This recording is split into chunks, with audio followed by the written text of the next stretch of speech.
ఏం సీతక్క, వృద్ధులు బాధపడుతున్నారు, రైతులు బాధపడుతున్నారు, పెన్షన్ ఏమాయా, పథకాలు ఏమాయా అని అడిగితే మీకు ఉచ్చాగుతలేదా అని చెప్పి ఓ మాట మాట్లాడుతుంది కదా. మరి ఆపుకుటిమి ఉచ్చా 100 రోజులు ఆపుకుటిమి ఏమాయ పథకాలు ఎక్కడదా?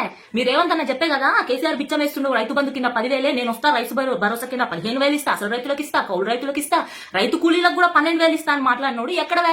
రైతు బంధే గతి లేదు. 3-4 ఎకరాలకి 3 నెలలు తీసుకుంటుంది, అవి కూడా అందరికీ రాలే. మరి రైతు భరోసా కిందనే వరికి కింటాల్ కి బోనస్ 500 ఇస్తామంటారు, అదెక్కడ వాయినో తెలియదు. ఇంకేంది వృద్ధులకు ఆ చేయుత కింద 4,000 పెన్షన్ ఇస్తామంటారు, అదెక్కడ వాయినో తెలియదు. ఇంకేంది రుణమాఫీ డిసెంబర్ 9 తర్వాత నేను వస్తా, ఉరికి పోయి బ్యాంకులోకి పోయి కొత్త లోన్లు తెచ్చుకోరని చెప్పి మీరు రేవంత్ అని చెప్పే దాని సోయి లేదు, అదెక్కడ పోయినా దాని అడ్రస్ లేదు, రుణమాఫీ అడ్రస్ లేదు, ఎలక్షన్ కోడ్ కూడా వచ్చే.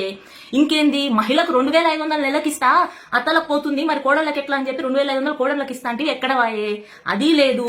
అమలు చేసిన ఒక్క హామీ అమలు చేసిండ్రు ఏంది?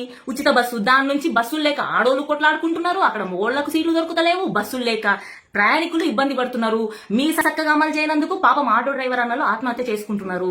మరి ఎక్కడ మాయే పథకాలు, ఎక్కడ మాయే? ఆ గుడ్డిలో మెల్లలాగా అమలు చేసిన 500 సిలిండరు ఈ 200 యూనిట్లకు కూడా ఎలక్షన్ కోడ్ కింద పంగనామాలు పెడుతుంది. అది ఎవరికి వచ్చిందో తెలియదు, ఎక్కడ పోయిందో ఎవరికి అడ్రస్ లేదు. ఇంకా మీరు చేసింది ఏంది, పొడిచింది ఏంది, ఎక్కడ మాయ? మరి మేము అడుగుతున్నాం కదా, ఉచ్చప్పని 100 రోజుల తర్వాత అడుగుతున్నాం, చెప్ప ఎక్కడ? నువ్వు చెప్తావు, మీరు రేవంత్ చెప్తాడా? పథకాలు ఏమాయే?